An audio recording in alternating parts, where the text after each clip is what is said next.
What do you do if you find that your spouse is annoying you? What if they have this annoying habit that's just driving you crazy? What do you do if you just feel like you can't even be in their presence without going nuts?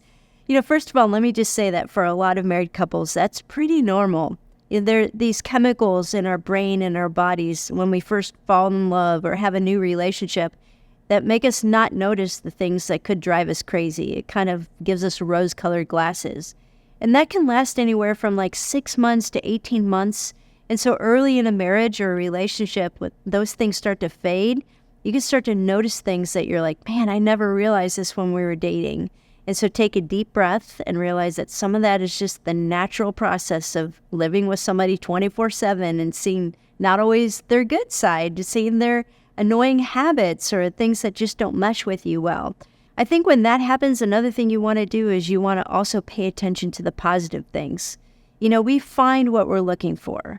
And when you're in a stage in your relationship where you're really starting to be annoyed, you stop appreciating the things that are positive. And so if you're in that situation, I would encourage you just every day, just write down 5 things that you love about your spouse, 5 things that you like about them. And those will tend to outweigh your focus on the annoying habits. I do think that there's a time and a place to maybe talk about some of those annoying habits too, though. Like, for example, my husband recently started this habit where when we're eating dinner, he clicks on a glass. And that sound drives me crazy.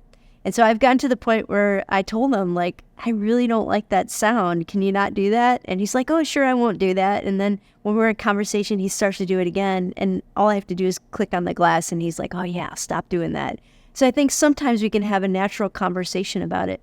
But I think other times when we're annoyed by each other, there's actually something deeper going on. I know I'm much more annoyed with my husband when we're not in a good space emotionally than I am when we're really clicking. And so sometimes what you need to do is you need to step back and address the issue. How is the overall health of your relationship? Are there conflicts that you need to talk through? Is there a sense of you feel like your spouse isn't representing you well? When you get married, you kind of live your identity outside of you. Your spouse represents you. And so they might be doing things in public that make you feel like you don't look good. And that's part of becoming one, is accepting that your spouse is a different person than you are. And loving them means loving the good and the frustrating and the annoying and working through those with time. So don't be freaked out if that's happening in your marriage. It's normal and it's part of building intimacy in the long run.